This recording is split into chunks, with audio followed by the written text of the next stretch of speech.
China wants to dominate the world. It wants to be an absolute superpower that dominates the global economy. Nothing illustrates China's expansionist dreams more accurately than Chinese President Xi Jinping's Belt and Road Initiative that aims to lay death traps in the garb of connectivity projects and stamp Beijing's authority in every corner of the world. But Beijing might have to cut down its global expansionist dreams in general and the BRI in particular.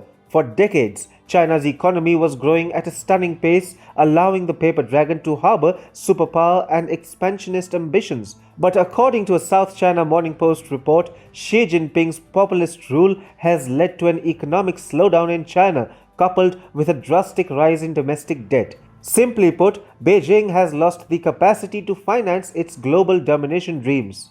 Last week, Chinese President Xi Jinping sought to make a grand announcement about the BRI. During a keynote address at the Asia-Pacific Economic Cooperation Forum, he said, China will further harmonize policies, rules and standards with BRI partners and deepen effective cooperation with them on infrastructure, industry, trade, science and technological innovation, public health and people-to-people exchanges.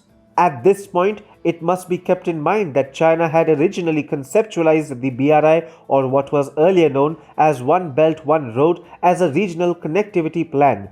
But with the passage of time, it has become clear that the BRI is actually an instrument of Beijing's foreign policy. It is a humongous lending scheme wherein China advanced unsustainable debt to fragile or small economies. But the slowdown in Chinese growth and an unsustainable rise in China's domestic debt means that Beijing will have to cut back on lending. The level of Chinese debt is much higher than you think. As per an Institute of International Finance report, non-financial corporate debt in China rose to over 165% of its gross domestic product or GDP in the third quarter of 2020.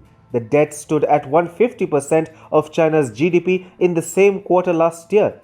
The growth of debt in China has outpaced that in all emerging economies and developed markets. The total Chinese debt across household, government and non-financial corporate sectors has reached an uncontrollable high of nearly 290% of the GDP. According to Washington-based IIF, it stood at 255% last year.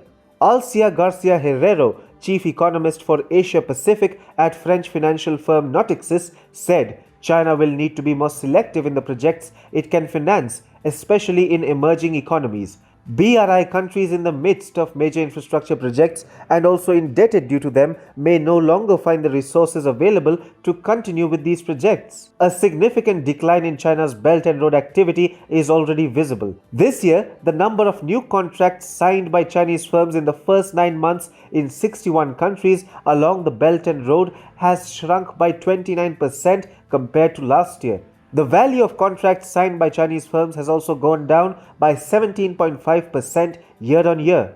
Moreover, the two primary Chinese policy banks, the China Development Bank and the Export-Import Bank, had started to reduce lending even before the pandemic. After 2016, when lending peaked, these two Chinese banks have cut down on lending activities. The BRI is plagued by a number of issues, including growing criticism from recipient countries and concerns over balance of payments.